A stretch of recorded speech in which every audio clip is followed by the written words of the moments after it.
Okay, yan ang mga kabuti. Tayo nandito sa sitawan. Yan. Ayan, nakikita mga kabuti na may mga bunga. Pero bagong harvest ito mga kabuti. Yan, bagong harvest. Ganda ng sitaw. Ang ganda ng sitaw mga kabuti. Araw-araw harvest ito. For every other day.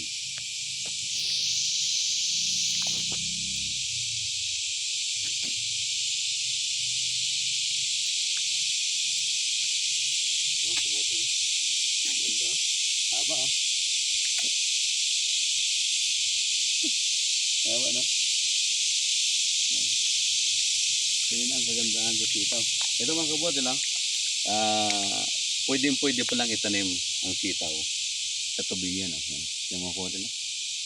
Nakaangat lang ng kama yung ano, at doon nagtutunim. Pati kawayan, buhay oh. Diba? Simple lang. Tubigan,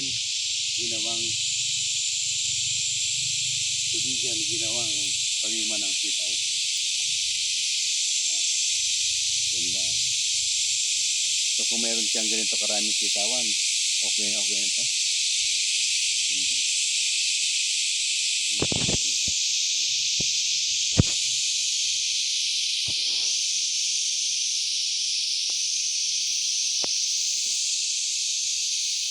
So, ang gagandahan sa sitaw, hindi na kasi nang binibigyan ng abono yan kasi meron siyang natural na lagyan ng abono. Kaya, hindi naman pwedeng abonohan parati ang sitaw kasi pag hindi, tulad dito, tinan mo huwad lang, hindi kasi nang marami yung bunga. Bakit? Ang reason doon is, ang dami siyang dahon, matataba, sobra ng taba. So, ang solusyon dito, magtatanggal ka naman ng dahon para ito yung magkaroon ng bunga. Ayan. So yun ang halos kalimitan tanim. Kapag sobrang taba, kinakailangan bawasan ng dahon. Ayan, makabuti ng mga ng sitaw. So, ang advantage lang ng itong nasa tubigan mga kabutil, sa palayan, wala ka ng pagdidilig. Yan ang advantage.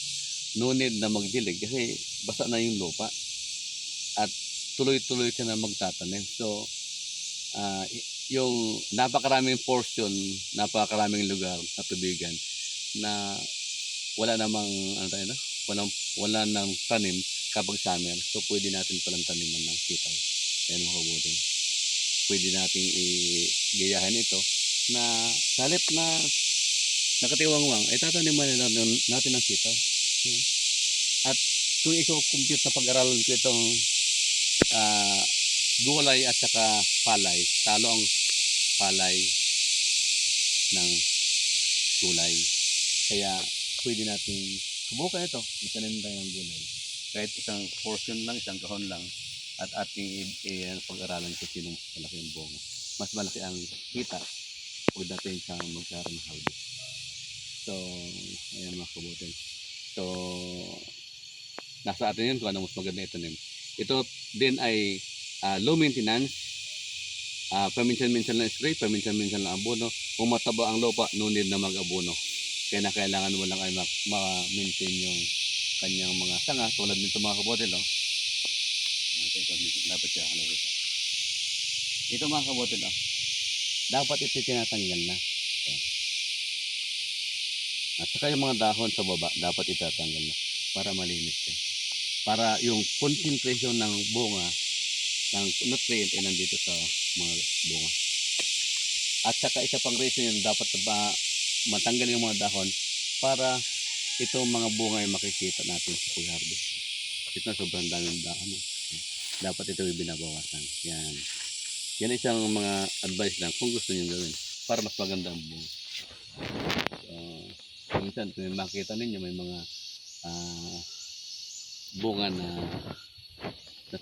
may magulang na hindi nakita. Tulad nito, hindi nakita.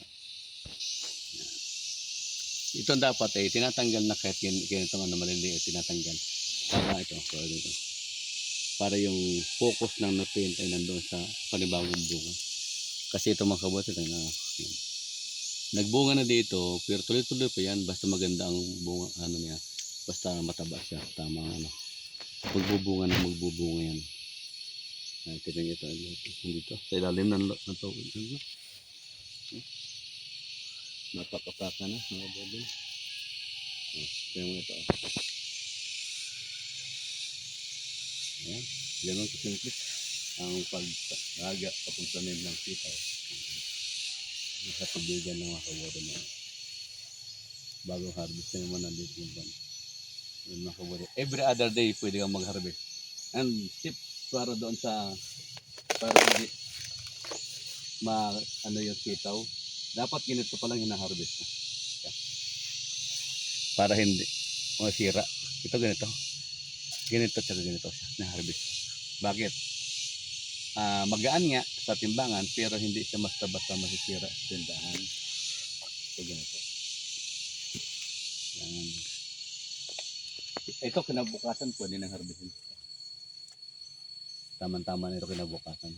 Kaya nga sinasabi ng ibang mga magtatanim ng sitaw na yung aking kaibigan taga Canara na every other day siya nag-harvest ng sitaw.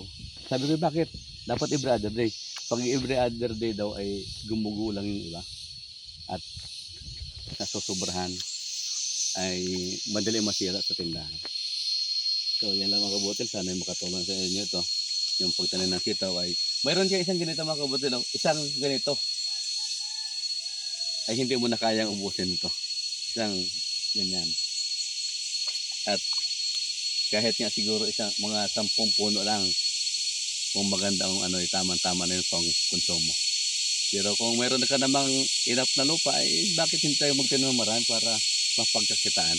So yun lang mga kabutil, maraming salamat sa inyong panonood. Sana ito makabigay ng inspirasyon, tulong sa bawat isa, lalo na sa mayroong mga lupa na nakatiwangwang, ay pwede nating subukan taniman ng sitaw para magkaroon tayong gulay at the same time pag marami pwede natin ibenta, kikita tayo at magkaroon tayo ng extra income.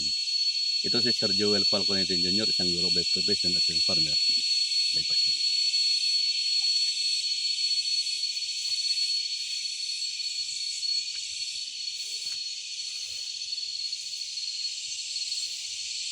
Ayan.